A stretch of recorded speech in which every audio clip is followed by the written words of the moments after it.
Good morning, everyone, and welcome to this in-depth segment dedicated to the most pressing health issues facing both humanity and our planet. Today, we are discussing a silent yet omnipresent threat, an invisible threat that has now become an integral part of our daily lives: microplastics and nanoplastics. This is no longer merely an issue of environmental pollution.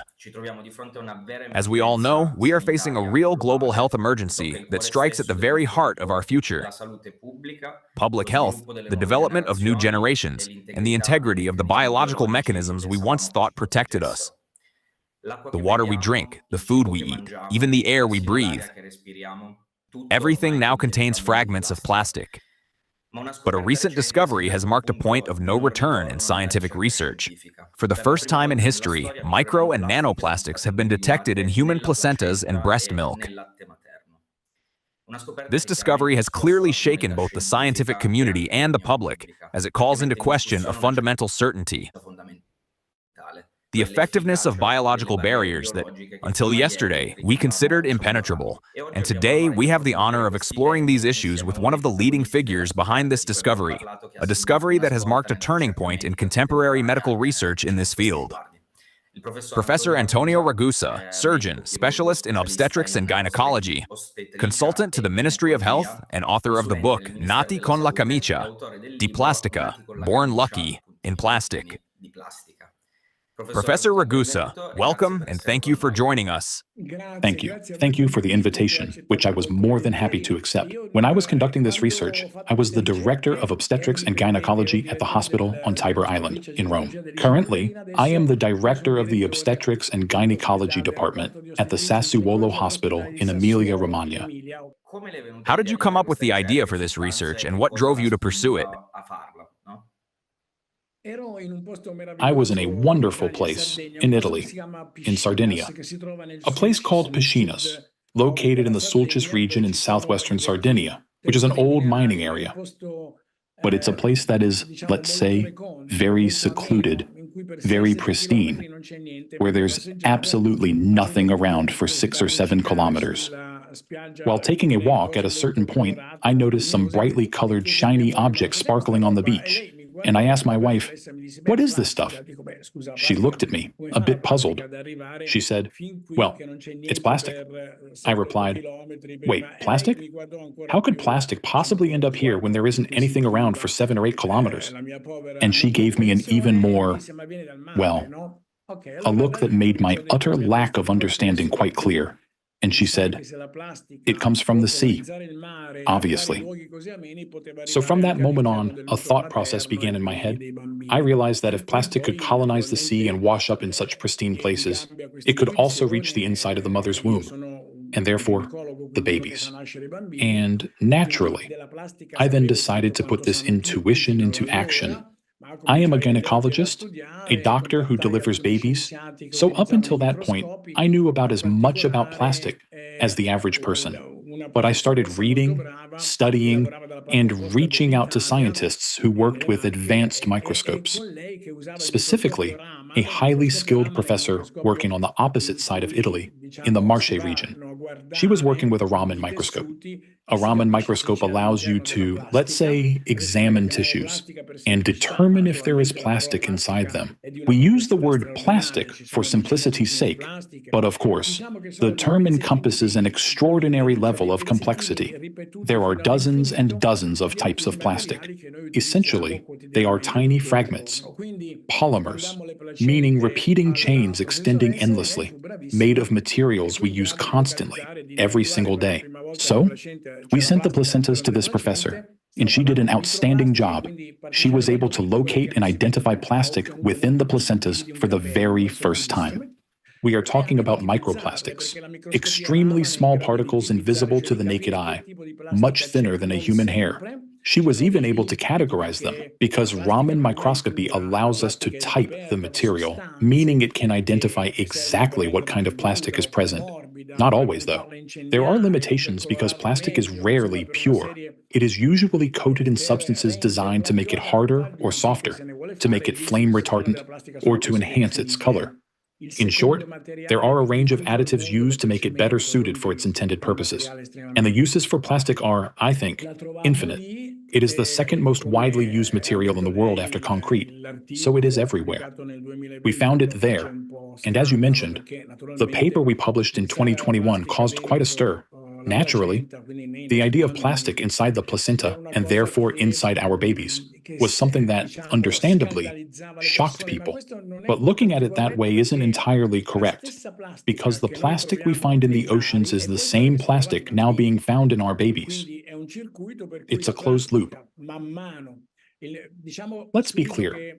Of the millions and millions of tons of plastic we produce, less than 10% is recycled, while over 90% is discarded into the environment. Discarded into the environment means that, over time, the plastic degrades into smaller and smaller particles, eventually becoming very small, microplastics, or even extremely tiny, nanoplastics. These particles travel down the rivers, reach the seas, and colonize the ocean. They are ingested by the fish we subsequently eat, and so they find their way into us. So plastic undergoes a cycle. I wouldn't call it a virtuous cycle, but a vicious one, because over 90% of it is abandoned in the environment.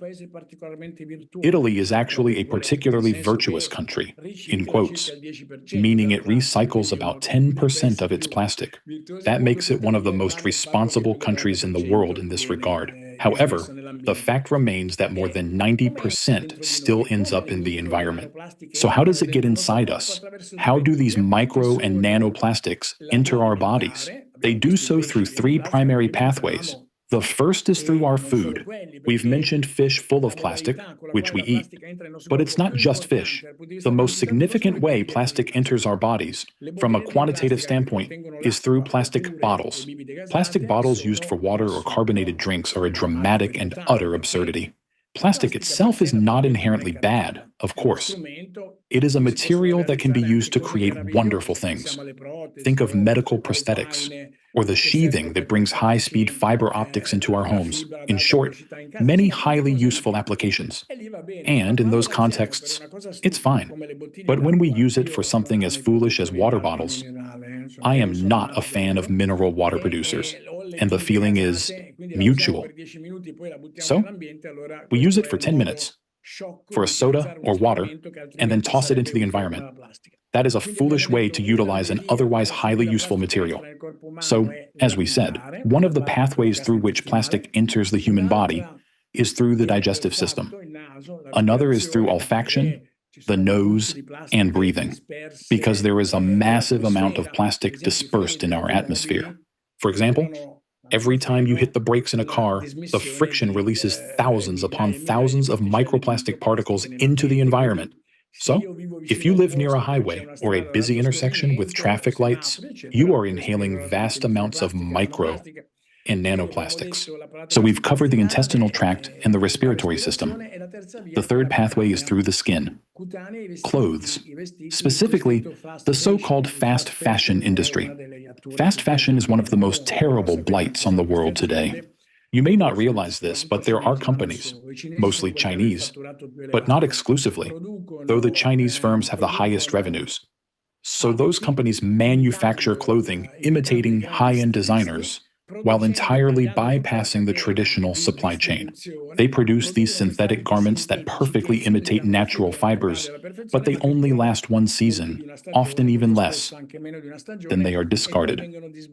Aside from the fact that we wear them directly against our skin, meaning we absorb plastic into our systems through our skin, when we throw them away, they feed right back into that vicious cycle we mentioned earlier. So, those are the three pathways through which plastic enters us: respiratory, dermal, and dietary. And what does it do once inside? It enters the bloodstream.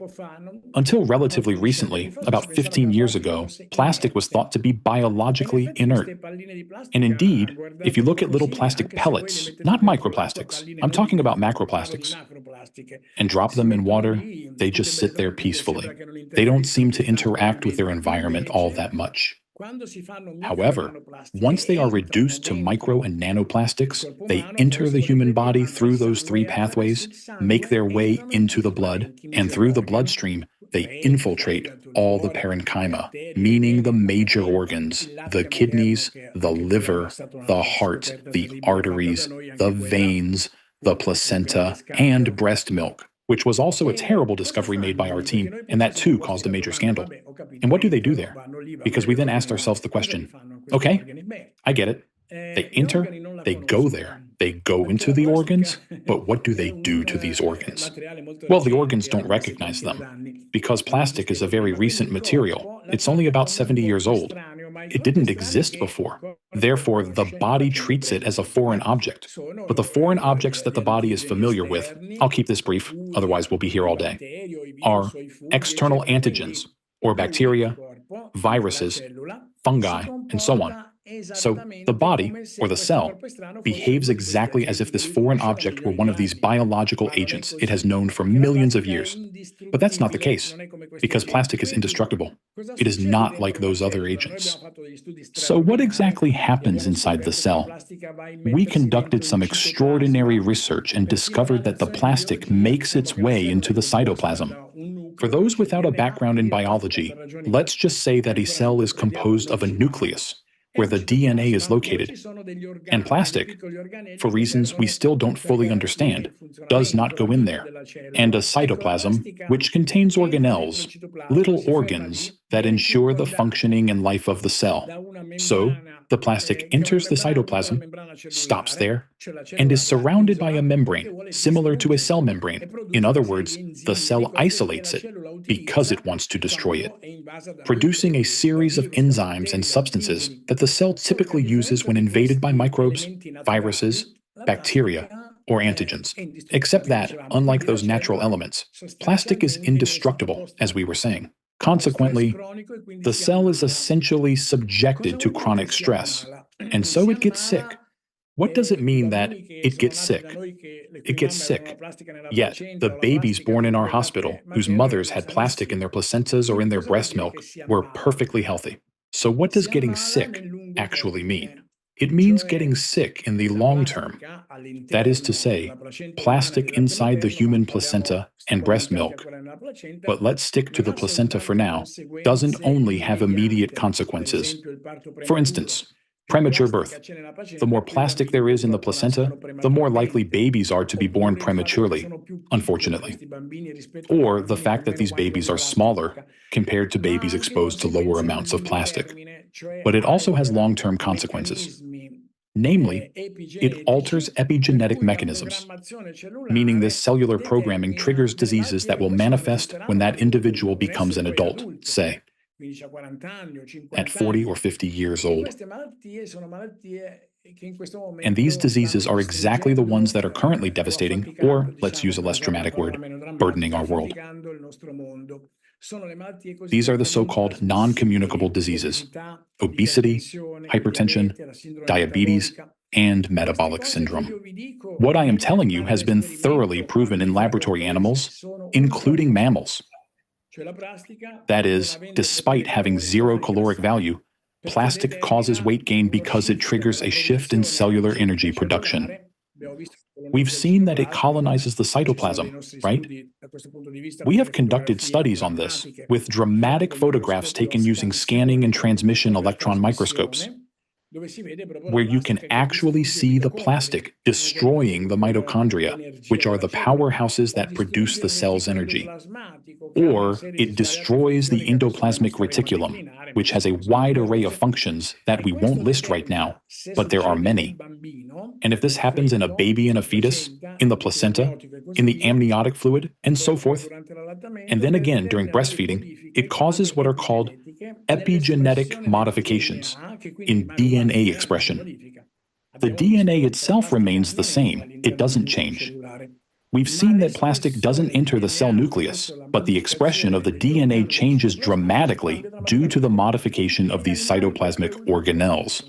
This is extensively proven in animals. Mice, monkeys, hamsters, and so on, when infested with plastic, show non-communicable diseases like diabetes, obesity, hypertension, and even autism-like behaviors. In humans, this has not yet been proven. We are working on it, but science takes a very long time. This is a challenge in science, but it's also a guarantee of quality. I mean, clearly, obtaining results in animals, as unpleasant as it is for the poor animals, is faster because you can design experiments that simply cannot be conducted on humans. Human research requires more time, more patience, and more capability. But I believe that what we've seen in animals will soon be proven in humans as well. Humans are no different from other animals. We are just a bit more complicated in some aspects, and perhaps a bit crueler. Mh-mh. Okay, grazie mille per la Okay, spiegazione thank you so much for the così explanation. esaustiva. First of all, it was Come primo incredibly passo questo, ma thorough. sulle cellule in realtà ce l'ha già You've spiegato, però already vorrei touched on how chiederle micro and se nanoplastics affect ovviamente ci cells, sono, come dire, dei but I'd dati, like to no, in ask you if there is, quest'ambito. let's Come say, questi data in this meccanismi di field regarding influenza how these riescono mechanisms of influence manage ad to impact incidere sullo embryonic sviluppo development embrionale, no, e quali and what potenziali potential conseguenze consequences could potrebbero arise from this derivare da questa exposure. esposizione. As I've mentioned, there are already some studies. Certainly not a huge number, but there are several published in the peer-reviewed scientific literature, highly rigorous ones with a high impact factor. These studies demonstrate that the more plastic there is in the placenta, the more likely babies are to be born prematurely. We must keep in mind that prematurity is the primary health challenge for humans today. In Italy, about 7% of babies are born prematurely, and in the United States, a country with a demonstrably less effective healthcare system than Italy's, it's 12%. So, in this sense, increasing this number represents a dramatic and significant cost to humanity. A biological cost, naturally, for the families and everyone involved, but also an economic one for those who only care about money. We already have evidence that plastic can trigger this in humans. We also see babies being born smaller. Babies infested with, I use the term infested because plastic acts as an infesting agent, a pollutant. So, babies infested with plastic are, well, in a scientific article of ours that caused quite a stir and has been widely cited, we call them cyborg babies. We call them that because they are children composed of organic material, but also of inorganic material, like plastic. And these babies are smaller. They generally have a reduced brain size compared to other babies. And very few manage to be not uncolonized, because plastic is omnipresent, but less colonized by plastic. In this regard, a mother's daily habits are important. I don't mean that individual habits can solve the global plastic problem. They certainly can't.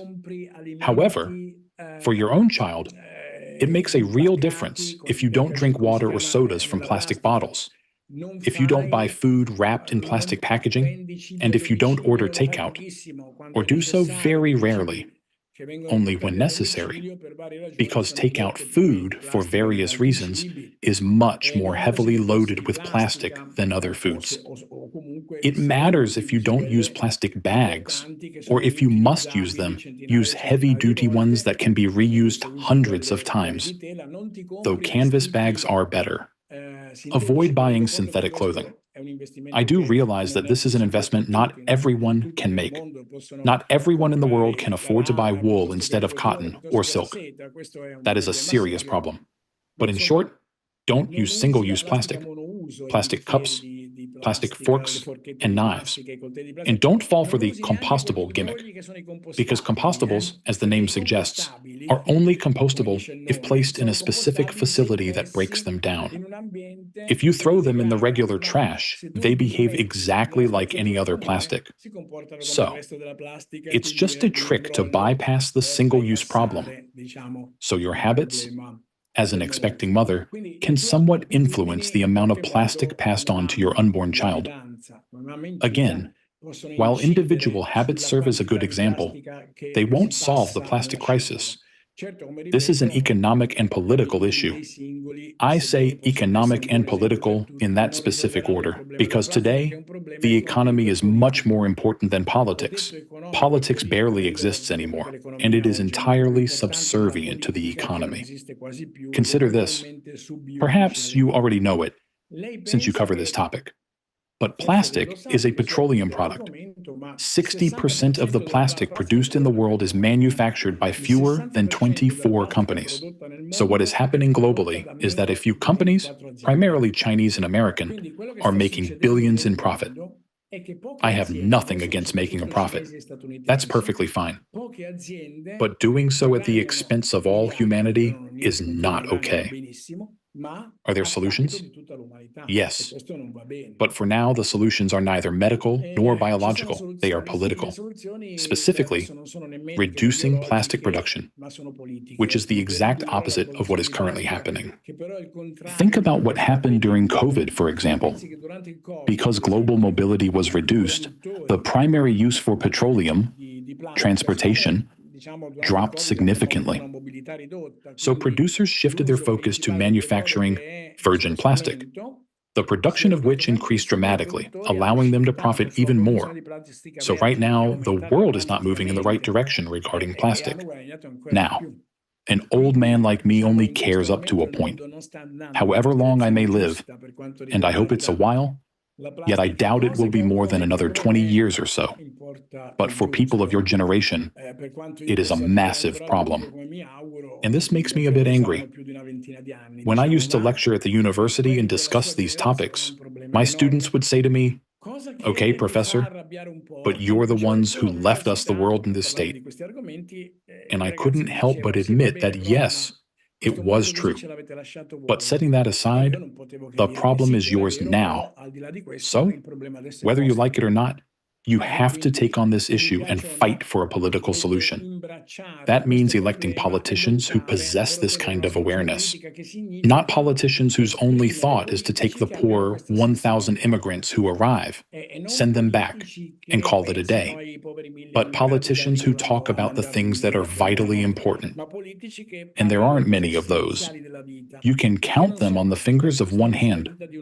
One of those vital things is the environment we live in, and plastic is one of the most significant factors affecting it.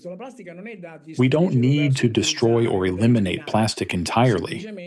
We simply need to minimize single-use plastics and end the absurd way we are currently using the material. I wanted to ask you, as a specialist who has dedicated many years to this problem and who understands the mechanisms of cellular-level exposure, obviously much better than the average person who might not be informed about this specific issue, which is why I think it's highly important.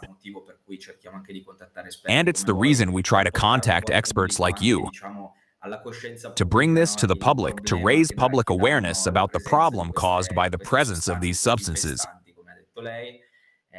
These infesting agents, as you called them. Well, to put it bluntly, we found this information quite alarming. We've started seeing it as a sort of epidemic or pandemic of this new pollutant.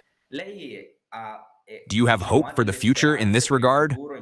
Or are you also, let's say, shocked and frightened? How do you personally feel about the presence of this issue? Do you think it will have a massive impact on the future of humanity, or how do you see it? Someone once interviewed Woody Allen, whom I like a lot, and the journalist asked him at one point, "Are you a pessimist?" He replied, "No, no, no, I am an optimist who has lived. I've always loved that definition. I, too, am an optimist who has lived." I think that I wrote a scientific paper titled "The Inconsistency of Human Thought." The title alone says it all. I explain the reasons in detail there. I won't go into all the details now, or I'd bore you for the next half hour. But the paper is available in the scientific literature, so anyone can read it. In it, I clearly explain the reasons behind what we are currently doing to the world. There are reasons inherent to our intelligence, to our capacity to analyze reality, and to our way of interacting with the world as builders. We are living beings like all other living beings. But while all other creatures occupy a specific niche or latitude and adapt to it more or less perfectly, humans, along with rats, though rats only do it because they follow us, colonize the entire world, from the Arctic to the Antarctic. Humans go everywhere. As we said, we are a migratory species. And we don't adapt to the world, we modify it. This anthropological concept explains a great deal of human behavior, including this terrible current drive to dominate nature with extraordinary, sheer power. We have gone from being creatures terrified of what happened in the natural world. Just think of a naked man or woman in the forest of Borneo, with no formal education, terrified of lightning, thunder, wild animals, and so on. Think of the sheer terror of this formidable and terrifying nature. Within the span of a couple of centuries, we have gone from that to being the thing that is terrifying to nature, something capable of completely destroying it. But there is a positive side to this, right?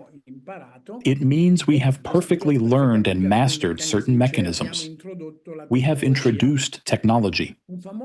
A famous German philosopher, Heidegger, who wasn't a very likable man, but certainly a very intelligent one, because you can be highly intelligent and still be a jerk. Intelligence is no guarantee of goodness or likability. So, this very intelligent man, Heidegger, rightly said that technology possesses man, not man possesses technology. When we introduce a technology into the world, whether it's the atomic bomb, the ultrasound machine, the CT scan, or plastic, it is there. It stays.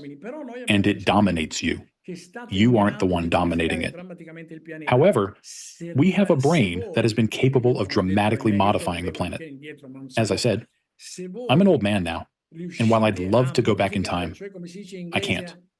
But if you manage to modify, literally changing your brain, as they say in English, and I mean that in the sense that culture modifies the brain. So, if your generation is able to change your approach to the world through technology, the very technology that is currently causing us such trouble, then through that same technology, we will be able to find the solutions. Of this, I am convinced. It will be up to you to use technology wisely. Exactly. In the end, it always comes down to the intent behind it all, doesn't it? It makes me think that as long as the primary goal remains maximizing profit,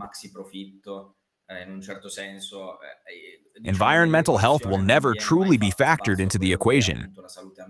It's filtered through a lens that unfortunately barely even considers these variables. We need to put a stop or set some boundaries to these things. But as you said, it's not so much a matter of intellect or intelligence or understanding the facts. It's really about intent. It's almost a fundamental value that says, let's preserve this. Going back to Heidegger again, he notes that modern man no longer looks at the world with wonder. We should look at the world with wonder, the way the Aristotelians or Platonists did. Instead, we view it merely as an object to be exploited. That is, when I look at a forest, I just see timber to be chopped down so I can make a profit. When I look at a river, I see a place to build a dam to generate hydroelectric power. Even though it's considered alternative energy, I'm not a fan of it because it destroys the ecosystem. Regardless, we look at the world exclusively through the lens of exploitation. This is what needs to change. We need to look at the world with wonder once again. If your generation is able to look at the world with wonder once more, the world will change, because the world can change. It won't be easy, but it can be done. We are the ones who need to change. As Sitting Bull famously said, when the last tree is cut down and the last river is dried up, only then will we realize that we cannot eat money. Let's just hope we realize it sooner than that.